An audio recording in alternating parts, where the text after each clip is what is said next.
Hello ပြင်းမင်္ဂလာပါဒီနေ့မှာကျွန်တော်က TT Mobile Phone Service Driver Collection update လုပ်လိုက်တယ်ဗောနော်ဒီ update ထဲမှာပိုပါသွားတဲ့အကြောင်းအရာလေးတွေကိုဒီနေ့ပြပြချင်တယ်ဗောနော်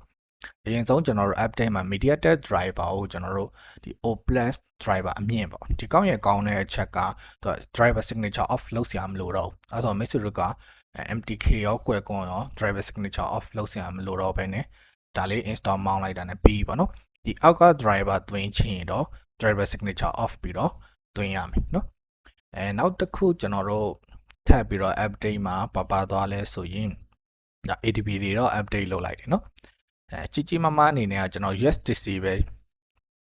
ဒီကောင်လေးပါမယ်သူက program ဖွင့်တိုင်း Mr. တို့ yes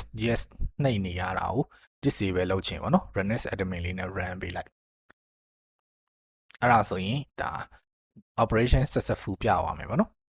အဲ့လိုဆိုရင် computer ပိတ်ပြီးပြန်ဖွင့်လိုက်ရင် yes ခဏလုပ်စရာမလိုတော့ဘူးနောက်တစ်ခုက exclusion ပေါ့ exclusion folder ကိုယ့်ကိုမစောက်ချင်ဘူးဆိုရင်ကိုစောက်ချင်တဲ့ folder တွေကိုဒီ back ကိုကူးထည့်လိုက်နော်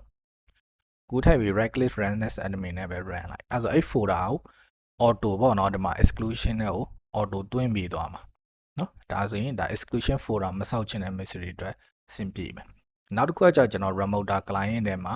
remote လုပ်ဖို့အတွက်ဒါ software တွေအစုံပါသွားမယ် USB တစ်ကိုခွန်တို့ USB over တို့เนาะ AnyDesk attribute TeamViewer အကုန်ပါမယ်တလက်စတယ်ပေါ့เนาะကျွန်တော်ကဒီ phone software hardware software လေးတွေကိုကျွန်တော်ရောင်းနေရပါเนาะ Unlock 2တို့ Mobile C တို့ဒါ diagram ထဲမှာဆိုရင်လည်း Bonio XZ เนาะဒီ AMD ပေါ့เนาะ AMD ကတော့ software ပေါ့ဒီလိုမျိုးလေးတွေကျွန်တော်ရှောင်းနေတယ်မင်းတို့ဒါဝယ်ယူအားပေးခြင်းနဲ့ဆိုရင်ဒီ link လေးကိုတစ်ချက်နှိပ်ပြီးတော့ဗောနော်ဒါကျွန်တော်ရဲ့ social ကိုရောက်သွားမယ်ဆိုရင် Telegram သို့မဟုတ် Messenger ကနေမေးပြီးတော့ဝယ်လို့ရတယ်ဗောနော်ဒီထဲမှာမပါသေးတဲ့ tool တွေဆိုရင်လည်းမေးပြီးဝယ်လို့ရတယ်ဆိုတဲ့အကြောင်းပြောရင်းနဲ့ဒါဒီ driver packet update လေးအကြောင်းကျွန်တော်ပြောတယ်ဗောနော်အဲ့မှာကျွန်တော်ခုနကမပြောပဲကြံခဲ့တာ IDM ဗောနော်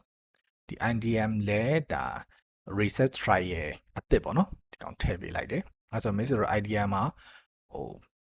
ပတ်စံလာတောင်းနေတယ်ဆိုရင်ပေါ့နော်ဒီ number 3ပေါ့ number 3နှိပ်ပြီးတော့ reset trial လုပ်လိုက်ပြီးတော့မှ number 1နှိပ်ပြီးတော့ freeze trial ပေါ့နော်အဲ့ဒါလုပ်လိုက်တယ်ဆိုရင် idea လည်းပြန်ဆင်ပြေသွားမှာဖြစ်တယ်ပေါ့နော်